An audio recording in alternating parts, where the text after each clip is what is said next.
마가복음 11장 15절부터 19절까지의 말씀 우리 보도록 하겠습니다. 우리 다 같이 한음성으로 읽겠습니다.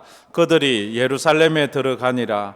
예수께서 성전에 들어가사 성전 안에서 매매하는 자들을 내쫓으시며 돈 바꾸는 자들의 상과 비둘기 파는 자들의 의자를 둘러 엎으시며 아무나 물건을 가지고 성전 안으로 지나다님을 허락하지 아니하시고 이에 가르쳐 이르시되 기록된 바 내 집은 만민이 기도하는 집이라 칭함을 받으리라고 하지 아니하였느냐. 너희는 강도의 소굴을 만들었도다 하시매 대제사장들과 서기관들이 듣고 예수를 어떻게 죽일까 하고 꾀하니 이는 무리가 다 그의 교훈에 놀랍게 여김으로 그를 두려워함일러라. 그리고 날이 저물매 그들이 성 밖으로 나가더라. 아멘. 오후 시간에는 제가 마가복음을 지금 계속해서 전하고 있습니다. 마가복음을 전하면서 제 설교 제목은 하나님의 아들 예수 그리스도이십니다.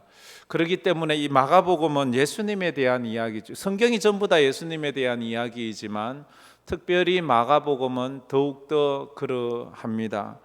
왜냐하면 고난의 시대를 살아가는 사람에게 예수님이 누구인지를 가르치는 것만큼 힘이 되는 것이 없기 때문입니다. 가서 위로해 주는 것도 힘이 돼요. 가서 맛있는 거 사주는 것도 힘이 돼요. 그러나 가장 힘이 되는 것은 예수님을 전하는 것이 가장 힘이 됩니다. 예수님의 십자가를 전하는 것이 고난을 당하고 힘든 삶을 사는 사람에게 가장 힘이 됩니다. 그 은혜가 있기를 축복합니다. 그래요. 그게 가장 큰 힘이 되지요. 마가복음은 제자도에 대한 말씀입니다. 쉽게 말해서 마가복음은 로마 교회에 보내진 편지입니다. 그래서 신약 성경에 보면 로마 교회에 보내진 편지는 두 개입니다. 하나는 로마서고요. 로마서 자체가 이미 로마인에게 보내졌다는 것을 말하지요. 두 번째는 이 마가복음입니다. 마가가 쓴 이 복음이지요. 로마에 있는 교인들에게 썼습니다. 마가는 자기 이야기를 적은 것이 아니라 자기 스승이신 베드로, 마가는 예수님의 12제자가 아니거든요. 예수님의 제자인 베드로의 제자입니다. 베드로에 의해서 그가 신앙 교육을 받았고 베드로에게서 들은 이야기를 요약해서 지금 고난받는 로마 교회에 편지를 쓰고 있는 것입니다. 그래서 이 고난의 때에 제자가 되라고 말합니다. 고난의 때에는 그저 성도가 제자가 돼야 됩니다. 제자는 무리가 아닙니다. 그저 떡주만 오고 사람들이 몰리면 오고 하는 것이 아니라 제자는 하나님 앞에 목숨 걸고 믿음으로 살아가는 사람입니다. 제자가 되기 위해서 첫 번째 조건은 맡기는 것입니다. 너의 삶을 맡기라는 거예요. 너의 인생을 맡기라는 거예요. 그 다음에 너의 목숨을 맡기라는 것입니다. 맡기는 훈련을 자꾸 해야 돼. 작은 것부터 시작해서 큰 것까지 결국 마지막에 목숨을 맡길 수 있는 신앙까지 나아가는 게 이게 성도입니다. 제대로 된. 그래서 아무든지 나를 따라오려거든 자기를 부인하고 자기 십자가를 지고 나를 쫓을 것이라 예수님 말씀하셨습니다. 예수님이 제자가 되기 위해서는 첫째 자기를 부인해야 돼요. 그 자기 내려놔야 되지요. 이것도 나는 내 인생의 주인이 아니다는 것부터 시작해요. 나는 내 인생의 주인이 아니에요. 나는 내 시간의 주인이 아니에요. 나는 내 재능의 주인이 아니에요. 내 가정의 주인도 내가 아니에요. 우리 예수님이에요. 이런 훈련들이 돼가지 않으면 진짜 힘들고 어려울 때 하나도 내놓지 못합니다. 결국 부자 청년처럼 너의 소유를 다 팔아 그리고 가난한 자들에게 나눠주고 나를 쫓으라 할 때 그는 하나도 내려놓지 못하고 도무지 할 수 없다고 말하면서 예수를 떠납니다. 말로는 내가 어려서부터 율법을 다 지키고 내가 어려서부터 하나님을 섬기고 삶을 살았습니다라고 말로는 그래요. 그는 말뿐이었어요. 제자가 아니에요. 예수님이 직접 그의 약점을 딱 보시고 그러면 네가 진짜 주님의 계명을 다 지켰다면 그리고 구원받기를 원한다면 너 소유를 다 팔아 가난한 자들에게 나눠주고 나를 따르라 할 때 그는 못하는 거예요.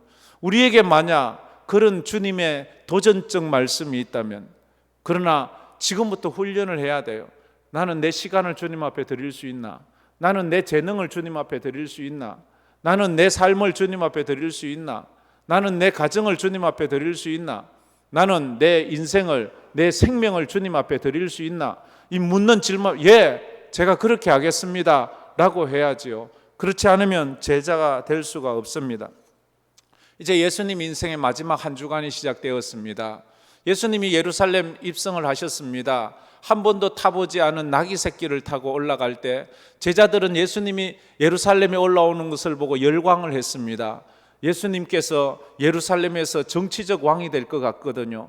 경제적 왕이 될 것 같거든요. 빵을 나눠주시고 그 다음에 모든 것들을 하늘의 권세와 땅의 권세와 저 파도를 잔잔케 하시고 죽은 자를 살리시는 예수님을 보고 저분이 우리 왕이 된다면 우리는 먹을 걱정 안 해도 돼.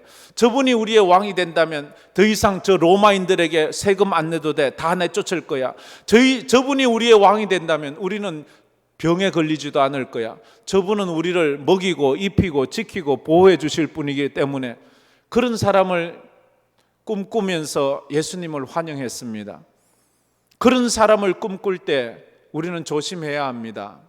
내 신앙이 진짜 성경적 신앙인가를 다시 한번 생각해 보아야 됩니다. 우리는 이 땅에 살아갑니다. 그러나 우리의 소속은 이 땅이 아니라 궁극적으로는 하나님의 나라입니다. 하나님의 나라예요. 교회가 가장 문제가 생기기 시작할 때 교회가 경제 집단이 되든지 교회가 정치 집단이 되든지 교회가 사회 쾌락 집단이 되어 가기 시작하면 문제가 됩니다. 그것을 언제나 경계해야 됩니다. 물론 우리는 이 땅에 살아가는 사람입니다. 우리는 이 사회의 일원으로 살아갑니다. 우리는 이 나라의 한 백성으로 살아갑니다. 그렇기 때문에 우리는 이 나라를 위해서도 이 사회를 위해서도 빛과 소금의 사명을 감당해야 합니다. 그럼에도 불구하고 교회는 정치 집단이 아닙니다. 교회는 경제 집단이 아닙니다. 교회는 친교 집단도 아닙니다. 이것을 망각하면 안 됩니다. 그래서 우리 교단도 법으로 정해져 있어요. 정교 분리라는 것이 분명히 되어 있습니다. 그렇다고 정치에 무관심하라는 건 아닙니다. 정치를 위해서 기도하고 나라를 위해서 기도하고 우리가 힘써 노력을 해야 합니다. 그러나 교회는 정치 집단이 되어서는 절대 안 됩니다. 그런데 예수님 예루살렘 성에 올라올 때 제자들도 우의정 좌의정 하고 싶은 거예요. 사람들은 예수님이 임금이 돼서 자기들 먹여주고 지켜주고 로마인을 물리치기를 원하는 거예요. 그런데 예수님은 전혀 거기에 관심이 없습니다. 예수님은 십자가만 관심이 있습니다. 십자가로 나가고 있는 거예요. 그래서 바로 믿음으로 우리가 뭔가를 깨달아야 돼요. 여러분은 제가 정치하는 목사가 되기를 원하십니까? 제가 길거리에 나가서 데모하는 목사가 되기를 원하십니까? 아마 그런 사람 단 한 명도 없을 거예요. 목사님은 목사님으로서 신령한 일에 힘쓰셔야지요 이렇게 말할 거예요. 그게 우리 교회의 본질입니다. 우리가 해야 될 그런 것들이에요. 교회가 교회 될 때 사회는 교회를 통해서 변화가 이루어져 간다는 것을 우리는 알아야 됩니다. 교회가 교회되지 못하고 손가락질 받고 욕을 얻어먹으면서 사회를 향하여 개혁한다면 너부터 잘하세요. 너나 잘하세요. 이렇게 말하지 않겠습니까? 예수님은 그 다음 날 이제 예루살렘 입성하고 난 다음 날 월요일 날 예루살렘 성으로 또 올라가십니다. 가는데 시장하셨어요. 배가 고팠는데 무화과 나무를 보니까 잎이 무성해요. 가서 열매를 따먹으려고 하니까 열매가 하나도 없네요. 그래서 예수님은 그 나무를 저주하셨어요. 열매 없는 무화과 나무를 저주하셨어요. 그리고 그 무화과 나무를 이제 20절 이하에 보면 그 무화과 나무가 뿌리채 말랐더라 이렇게 말합니다. 여기서 말하는 이 무화과 나무는 무화과 나무가 아닙니다. 영적인 이스라엘의 상태를 보여주는 것입니다. 경건의 모양은 있어요. 잎이 무성해요. 예배도 있고 기도도 있고 아주 성령 충만해요. 그런데 열매가 없어요. 열매가 없어요. 열매 없는 무화과 나무는 무화과 나무로서의 존재 가치가 없는 것입니다. 잎이 무성한 무화과 나무는 이스라엘의 영적인 상태, 열매 없는 신앙이지요. 열매를 맺는 것은 무화과 나무의 당연한 사명입니다. 열매를 맺는 것은 과일나무가 당연히 해야 될 사명이에요. 그것은 열매를 맺음으로 창조주에게 순종하는 피조물의 순종의 표현이에요. 이처럼 하나님의 은혜로 예루살렘 성전에 살고 있는 성도들이 있다면 그들은 당연히 영적인 열매를 보여줘야 돼요. 예배의 열매, 기도의 열매, 믿음의 열매를 보여줘야 돼요. 왜냐하면 우리는 피조물로서 조물주, 우리를 구원하신 그 주님 앞에 순종하는 순종의 표시는 우리에게 영적인 열매를 보여주는 거예요. 열매 없는 나무는 창조주, 그를 만든 그분에게 대한 불순종이에요. 열매 없는 과일나무는 불순종의 상징이에요. 열매 없는 종교 행위는 불순종이에요. 불순종. 우리는 하나님 앞에 순종해야 돼요. 예수님께서 소문난 대형교회에 왔다고 생각해 봅시다. 무성해요. 이번 무성해요. 예배는 아주 어마어마한 많은 군중이 모이고 아주 찬양도 거창하고 다 화려해요.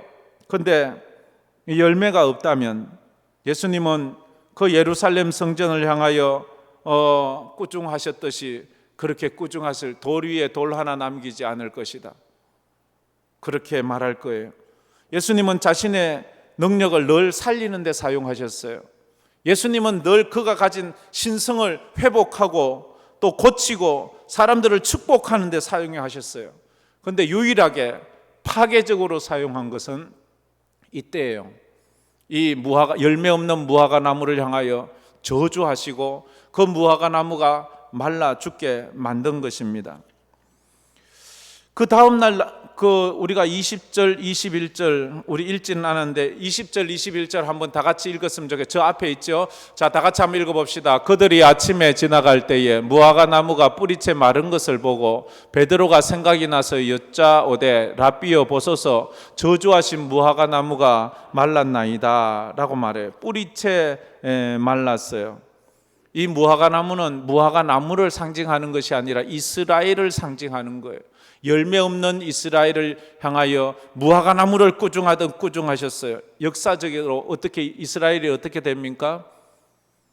AD 70년 로마의 디도 장군에 의해서 예루살렘 성은 완전히 불타고 성곽은 다 무너지고 성전도 다 불타고 성전에 돌 위에 돌 하나 남기지 않고 다 무너뜨리고 무화과 나무가 뿌리채 말라버린 것처럼 예루살렘 성이 뿌리채 다 파괴되고 사라지고 말았다 하는 것을 우리는 알 수가 있습니다. 경건의 모양이 중요한 것이 아니라 경건의 능력이 중요한 거예요.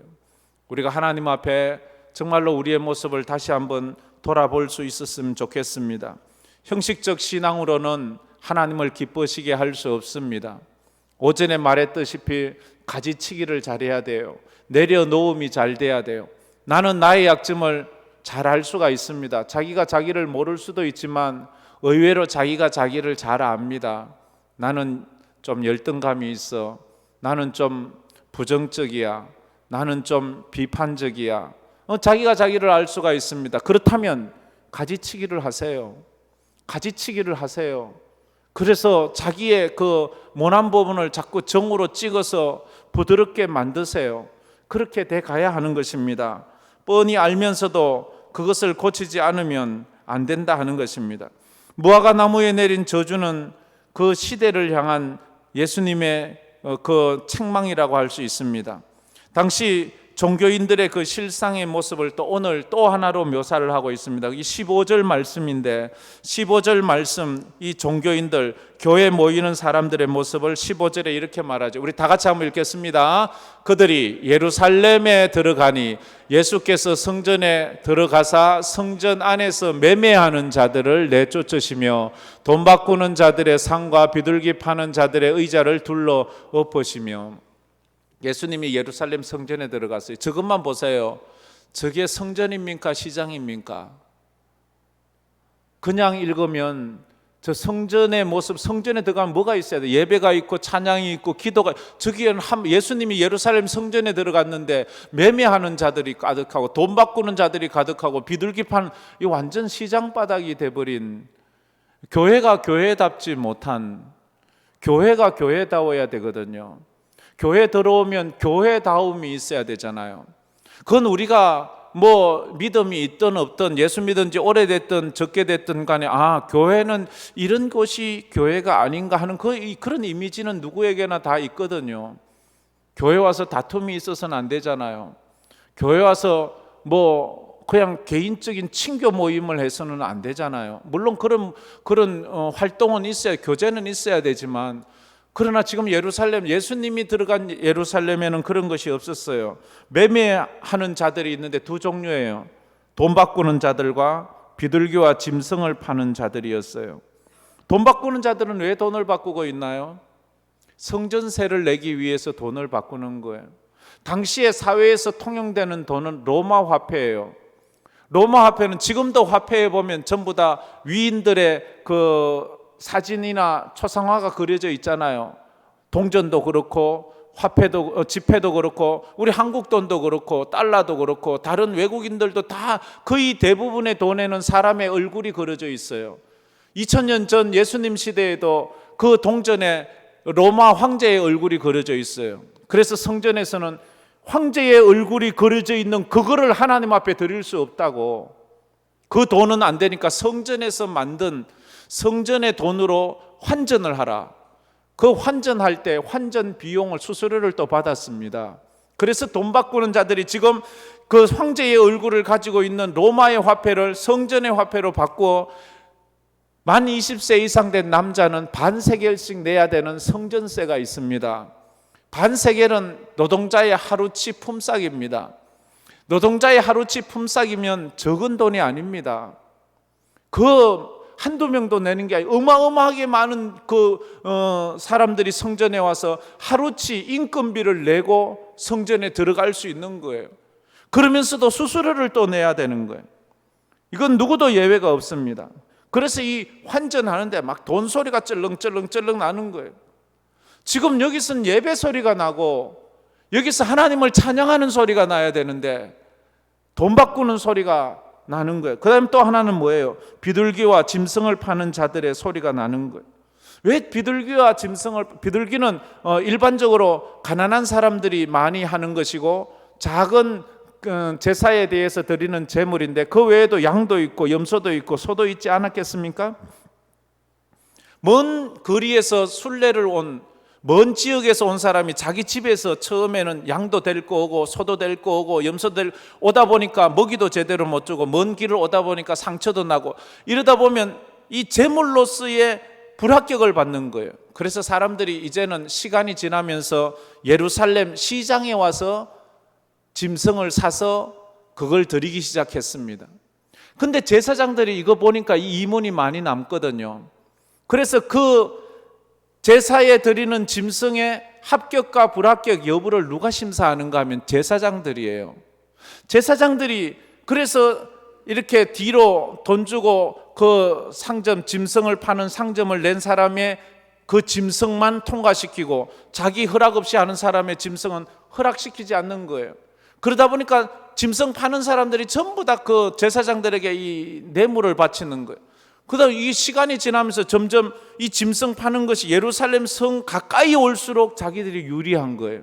그러다 보니까 지금 가야바와 안나스 시대에는 이 성전 뜰 안까지 짐승 파는 자들이 기득권을 행사하는 거예요. 그래서 돈을 뇌물을 더 많이 준 사람들의 짐승 표시가 있는 그것만 합격, 다른 짐승을 사오면 불합격. 이러니까 사람들이 이 성전에서 짐승 파는 소리가 이 극에 달하고 있었다 하는 것입니다. 이게 지금 예수님 시대 2000년 전에 성전의 모습이었다 하는 것입니다. 성전은 장사하는 곳이 아닙니다. 성전은 예배하는 곳입니다. 성전은 기도하는 곳입니다. 교회의 존재 목적을 분명히 알아야 됩니다. 그때 예수님은 이 17절에 이사야 56장 7절에 있는 말씀을 그대로 인용해서 이렇게 말씀합니다. 우리 17절 말씀 다 같이 한번 읽어보겠습니다. 이에 가르쳐 이르시되 기록된 바 내 집은 만민이 기도하는 집이라 칭함을 받으리라고 하지 아니하였느냐. 너희는 강도의 소굴을 만들었도다 하시매. 내 집은 만민이 기도하는 집이라 칭함을 받았는데 강도의 소굴이 되었다라고 말합니다. 오늘날 우리가 정말로 늘 교회에서 앞에 선 리더들은 이걸 늘 생각해야 됩니다. 담임 목사와 장로님들만 생각하는 것이 아니라 우리 각 부서의 장들도, 각 전도회 회장들도, 각 모든 팀장들도 과연 나는 사역을 사역답게, 교회를 교회답게 만들고 있는가? 다시 한번 물어봐야 됩니다. 그래서 우리 교회가 진짜 교회다운 교회가 되었으면 좋겠습니다. 늘 물었으면 좋겠습니다. 늘 기도하면서 하나님, 이게 교회가 해야 할 일이 많습니까? 물어야 합니다.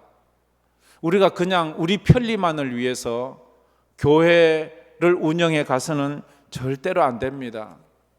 제가 그래서 늘 아직도 풀리지 않는 제 숙제 중에 하나가, 저도 잘 모르겠어요. 여러분 한번 기도해 주세요.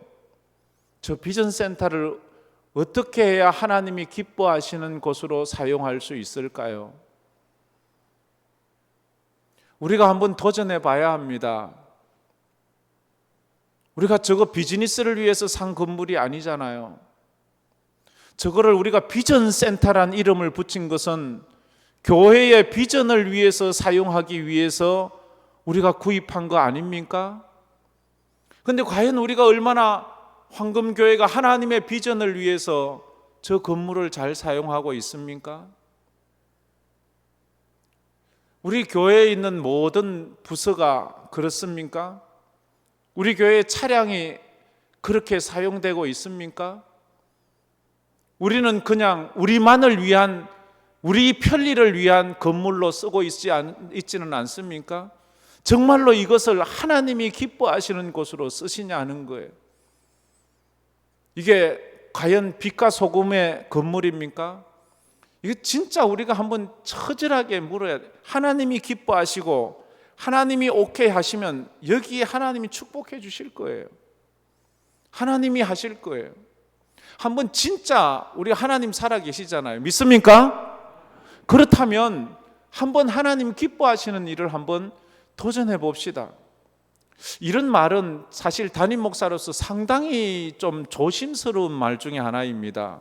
이러면 또 누군가 와서 목사님 믿음으로 해야, 이러면 제가 참 어떨 땐 곤란할 때도 있지만 그래도 하나님 기뻐하시는 대로 한번 해보았으면 좋겠어요. 어떨 때는 하나님 기쁘시게 하다 보면 우리가 손해볼 때도 있습니다. 좀 바보짓을 할 때도 있습니다. 그래서 가끔 전에도 한번 얘기 드렸는데, 저 분당 우리 교회가 요즘 좋은 모델 중에 하나가 아닙니까? 수만 명 되는 교회가 30교회지 39교회인가요? 300명 넘는 30개 넘는 교회로 다 갈라버렸습니다. 그냥 다 나누어 줬어요. 대형교회 하나 있는 것도 물론 중요하지만 중소형 교회들이 그렇게 건강하게 세워져 가는 것이 중요하다고, 그렇게 참 저거 바보짓 아니에요? 얼마나 바보짓을 하고 있어요. 우리가 볼 때 비즈니스적으로 경제적으로 맞지 않잖아요. 사람들은요, 가끔 제가 어디 가면요, 우리 황금교회를 대단하다고 말합니다. 근데 뒤에 뉘앙스는 이상한 뉘앙스로 말합니다. 뭘 그렇게 말하는가 하면 선교를 하는 것에 대해서 이야기를 합니다. 와, 황금교회가 10가정이나 선교한다면서. 근데 니들 그거 무슨 돈으로 하는 거야 도대체? 니들 그거 가능해? 그거 니들 어거지로 하는 거 아니야? 뭔가 뒤에 이 뉘앙스가 좀 그래요. 쉽게 말하면 니 왜 바보짓 하냐 이 말이에요.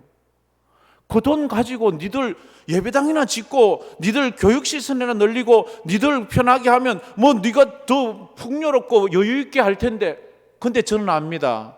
우리가 지금 선교를 줄이면 그 돈이 남는다고 생각하십니까? 저는 그렇게 생각하지 않습니다. 선교를 줄이면 지금보다 더 쪼그라든다고 생각합니다. 저는 하나님이 그나마 하니까 하나님이 그 은혜로 채워주시는 것이지, 여러분도 그런 거 아닙니까? 여러분도 교회가 교회다운 일을 하니까 거기에 맞추어서 헌금을 드리는 거지, 교회가 교회다운 일을 하지 않으면 헌금하지 않아요. 사람도 그런데 하나님이 교회가 교회다운 일을 하면 하나님도 복을 더 주시고 그 일에 헌금할 사람도 보내주시고 헌금도 보내주시고 더 하나님 기뻐하시는 일에 쓰도록 그렇게 보내주시던 건 믿습니까? 할렐루야. 이게 담임 목사만의 생각이 아니기를 바랍니다. 우리가 더 열심히 주의 일을 하면 하나님은 그 일에 합당한 사람도 보내주시고 물질도 보내주시고 은혜도 보내주시고 그렇게 하리라고 생각을 합니다. 그런데 우리가 할 일은 마땅히 하지 않으면서 그냥 끌어모으려고 하면 하나님 너 그것과 뭐 하려고? 그거 너 필요 없잖아. 그렇게 하시면 안 주시는 거죠. 지금 교회가 교회다운 모습으로 나아갔으면 좋겠습니다. 근데 지금 저 성전은 기도하는 집이 되지 않았습니다. 장사하는 집이 되고 말았습니다. 강도의 소굴이 되고 말았습니다. 누가 이렇게 만들었습니까? 로마인들이요? 이방인들이요? 마귀가? 아니에요. 제사장들이 이래 만들었어요. 예루살렘 성전을 시장바닥으로 만들고 강도의 소굴을 만든 것은 로마인들이 그래 만든 게 아니에요. 제사장들이 그렇게 만들었어요. 오늘 교회를 누가 타락시킵니까? 저 이단들이 와서 타락시킵니까? 저 정치인들이 타락시킵니까? 아니에요. 목회자들이, 우리 중직자들이 하나님 앞에 정말 믿음으로 정말 살려고 몸부림쳐야 돼요. 분당 우리 교회에서 우리 선교사 두 분에게 연금을 준다고 해서 제가 감사하게 그렇게 생각했는데 올 봄에 거기서 저보고 헌신 예배 드려달라고 해서 제가 올라갔잖아요. 올라가면서 너무 감사해서 뭐 드릴 건 없고 화장품 세트 하나 담임 목사님에게 드렸어요. 남성 세트 스킨 로션. 얼마나 감사한지요. 근데 그 전주간에 분당 그 중앙교회가 헌당 예배를 드렸어요. 입당 예배 드린 게 아니고 헌당 예배를 드렸어요. 큰 교회를 짓고 그들은 이 건물을 짓기 전에 이 건물에 들어갈 모든 비용을 다 준비하고 대출 10원도 안 하고요. 짓기 전에 다 하고 헌당 예배를 드리면서 거기에 서약이 있어요. 거기에 공인까지 그거 법원에 가서 공정까지 받은 게 뭔가 하면 이 교회는 지금 현존하는 이 교회를 지을 때 있었던 사람 중에 단 한 명이라도 남아있는 동안은 매매 못한다. 이 공정을 받아버렸어요. 그걸 깜짝 놀라 하다 보면 매매할 때도 있고 뭐 이렇지 왜 그렇습니까? 근데 그 목사님의 생각은 그랬어요. 앞으로는 예배당 파는 교회들이 많을 거라고. 우리 이 교회는 지금 있는 교인이 있는 동안은 절대 매매하지 않는다. 이 예배당이 부족해가 있고 미어 터져서 더 확장할 그런 일이 있기 전에는 절대로 이거는 부흥했을 때 이야기가 아니고 쪼그라들었을 때 사람이 적어서 팔고 다른 것 할까 봐. 왜냐하면 지금 서구 미국 저 유럽 쪽에는 예배당 파는 게 유행처럼 이미 오래전부터 유행처럼 돼버리지 않았습니까? 예배당이 술집이 되고 예배당이 도박장이 되고 예배당이 모슬렘 그 예배당 모슬렘 예배당이 돼버리고 뭐 이런 거 너무 많잖아요. 그래서 절대 못 판다는 걸 그걸 법원에 공정을 받았어요. 그처럼 우리가 우리 교회를 지키기 위해서 늘 애쓰고 또 노력을 해야 되는 거 우리가 그런 것을 알아야 합니다. 교회는 사업수단이 되어서도 안 돼요. 정치적으로 이용되어서도 안 돼요. 교회를 정치적으로 이용하려고 하지 마세요. 교회는 정치 집단화 되어서는 안 되는 것입니다. 언제나 교회는 교회 본연의 자세를 잊지 말아야 합니다. 한금교회는 예배, 기도, 섬김 이런 데서 건강한 교회입니까? 주님이 오셨을 때 주님이 칭찬하실까요? 주님이 오셨을 때 주님께서 칭찬하는 교회가 되었으면 좋겠습니다. 칭찬하는 교회가 되기 위해서는 우리 성도들이 건강한 성도가 돼야 돼요. 건강한 교회관을 가지고 건강한 예배관을 가지고 건강한 신앙관을 가지고 있어야 돼요. 예수님이 보시는, 하나님이 보시는 교회는 건물이 아니잖아요.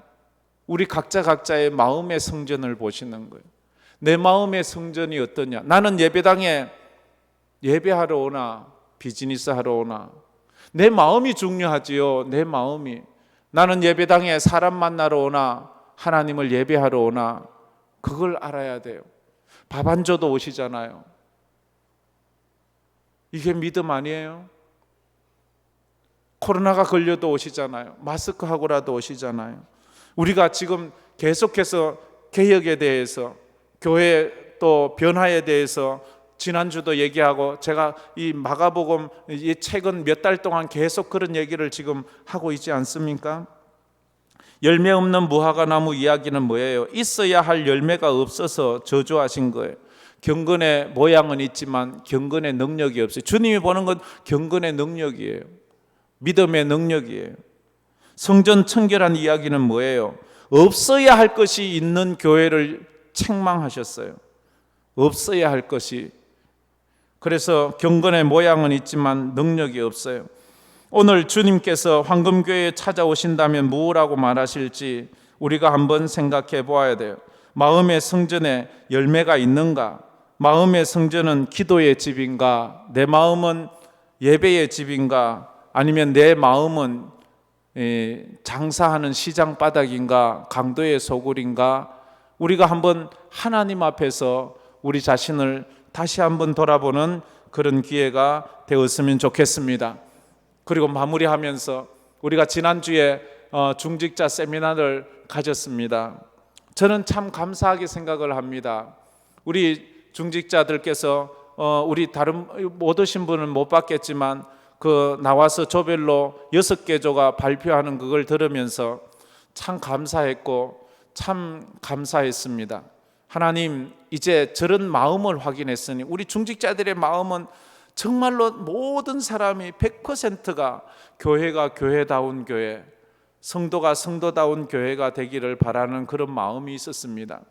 예배하고 기도하고 전도하기를 원하는 마음을 확인했습니다. 근데 문제는 이제 그걸 살아내야 되는 거예요. 그걸 실천해내야 되는 거예요. 그러자면 이제 새벽에도 이제 한 번도 못 나오는 사람 하루부터 시작하세요. 하루라도 한번 나와보세요. 조별로 월요일 날 나오는 조, 화요일 날 나오는 조, 뭐 이렇게 정해서라도 한번 해보세요. 해서 하루가 이틀 되고, 이틀이 3일 되고, 3일이 4일 되고, 그래서 이제 더 성장해 갔으면 좋겠다 하는 거예요. 꼭 뭐 새벽 예배는 연세가 들어야지만 나옵니까? 젊어서도 나와야죠. 젊어서부터 나와야죠.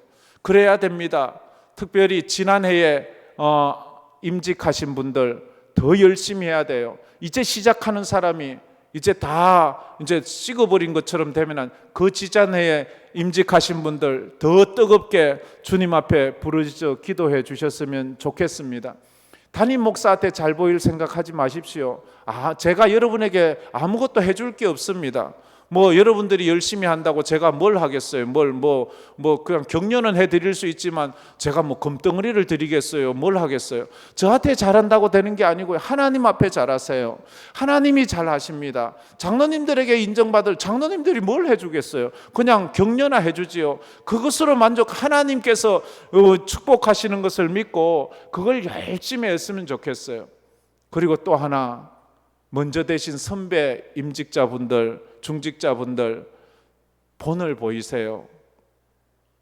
본을 보이세요. 예배의 본을 보이세요.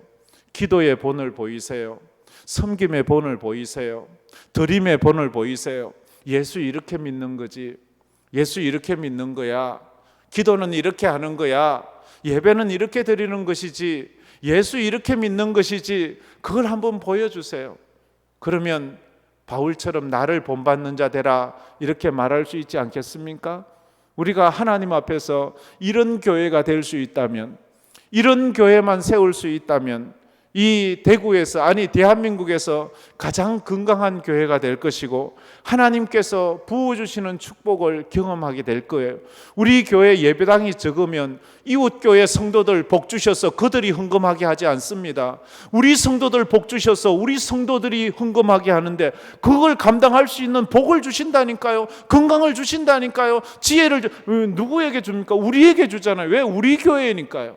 저는 그것을 확실하게 믿습니다. 그래서 먼저 우리 교회가 무슨 일을 하자면 여러분이 복을 받아야 돼요. 여러분이 건강의 복, 여러분이 물질의 복, 여러분이 세상의 복을 받을 때 그걸 통해서 하나님이 또 영광 받으시기 때문에 그렇다는 거예요. 전 큰 교회를 진 교회들 보면 늘 그게 불어요. 얼마나 하나님이 저 성도들을 복 주셨으면 저 성도들이 저렇게 많이 헌신했을까? 저렇게 큰 예배당을 짓기 위해서는 정말로 아무나 하는 게 아닌데, 한두 푼 드는 것도 아닌데 저걸 감당할 수 있는 것, 그 교회 교인들이 그렇게 헌금할 수 있는 능력을 주셨으니까 그렇게 한 거 아니에요. 우리 교회도 이런 축복을 여러분이 다 받아 누리기를 주의 이름으로 축복합니다. 우리 찬양 한번 불러봅시다.